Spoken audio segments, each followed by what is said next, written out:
Olha, vamos direto ao ponto, né? Responder aquela pergunta que todo mundo se faz todo santo dia. Por que tudo no Brasil é tão caro? E a resposta, já adianto, não é azar, não é acaso, é um projeto. É o resultado de um sistema que tem causas muito, mas muito claras. E é isso que a gente vai desvendar hoje. Sabe aquela sensação, aquela frustração que bate na hora de pagar a conta, seja no supermercado, na parcela do carro, na hora de comprar um eletrônico? Pois é, não é só uma impressão. Os preços por aqui são de fato artificialmente inflados. E o nosso objetivo hoje é usar os dados para mostrar exatamente o porquê o nosso dinheiro parece que vale cada vez menos. Bom, vamos começar pelo suspeito mais óbvio de todos. Aquele sócio que ninguém convidou para a festa, mas que senta na mesa e leva a maior parte do bolo em cada transação que a gente faz. O Estado. E a sua gigantesca máquina de arrecadar. Então, vamos começar com um número. Esse aqui, 32,3%. Pensa só o que isso significa. Em 2024, a carga de impostos no Brasil chegou a quase um terço de tudo o que o país produz. Para colocar em perspectiva, esse é o maior nível em mais de 2 décadas, em 22 anos, para ser exato. E o que esse número gigantesco quer dizer na prática, no dia a dia? Simples. Significa que o Estado atua como um sócio majoritário em absolutamente tudo. Antes de qualquer pessoa ver um único real de lucro pelo próprio trabalho, o governo já pegou quase um terço de todo o valor que foi gerado. E sem pedir licença. E é aqui que a coisa toda fica ainda mais absurda.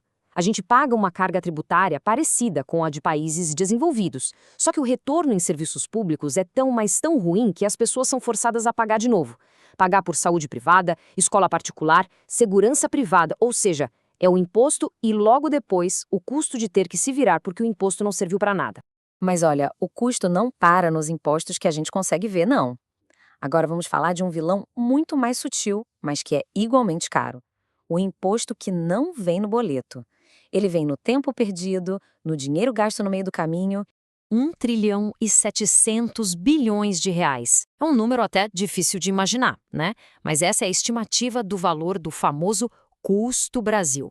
É um dinheiro que, todo ano, simplesmente evapora. Some em complexidade, em regras sem sentido, em pura ineficiência. É mais de 15% de toda a riqueza do país, literalmente jogada no lixo.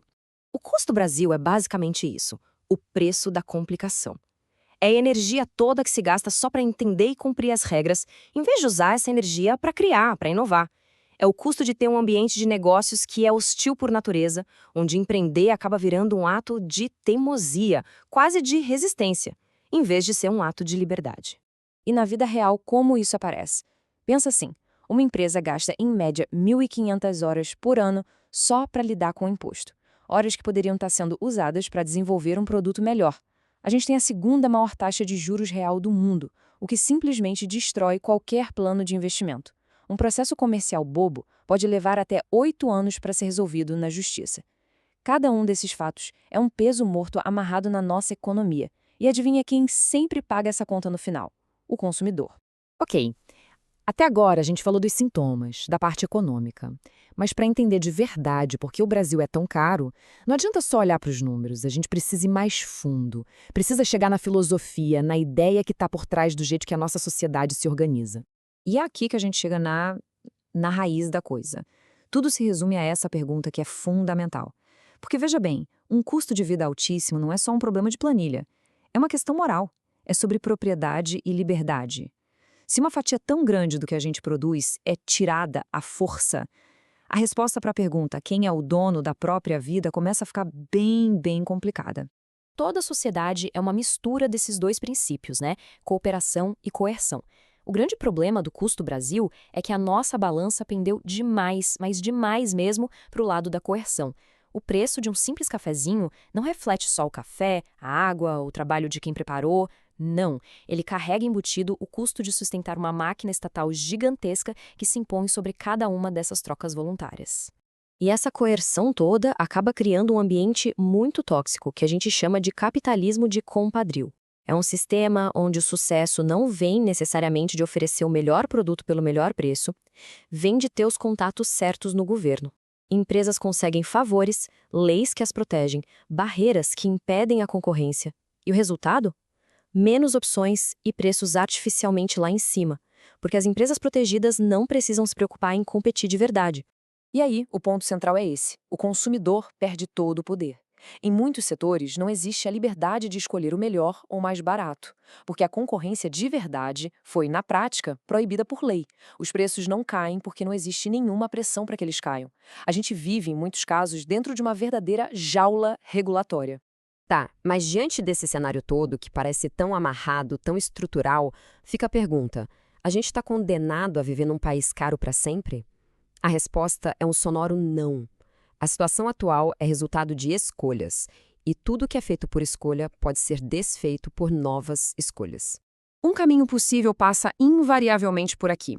Uma reforma tributária para valer que simplifique e reduza a mordida, principalmente sobre o consumo e o trabalho. O desmonte da burocracia que sufoca qualquer iniciativa. A abertura de mercados que hoje são protegidos para gerar competição de verdade. E, claro, a base de tudo, disciplina com o gasto público. Não são só medidas técnicas, é uma mudança de mentalidade, devolver poder do Estado para as pessoas. No fundo, esse debate todo sobre preços altos é, na verdade, o reflexo de uma escolha moral muito mais profunda. É a escolha entre um modelo que, por princípio, desconfia da liberdade das pessoas e tenta controlar tudo de cima para baixo, e um outro modelo que confia na cooperação voluntária entre indivíduos para gerar riqueza e bem-estar.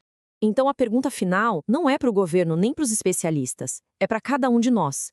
O custo de vida altíssimo no Brasil não é um fenômeno da natureza. É a consequência direta de uma série de escolhas que foram feitas ao longo do tempo. E tudo que foi construído por escolha pode ser desconstruído e refeito. A pergunta que realmente importa é: qual será a nossa escolha daqui para frente?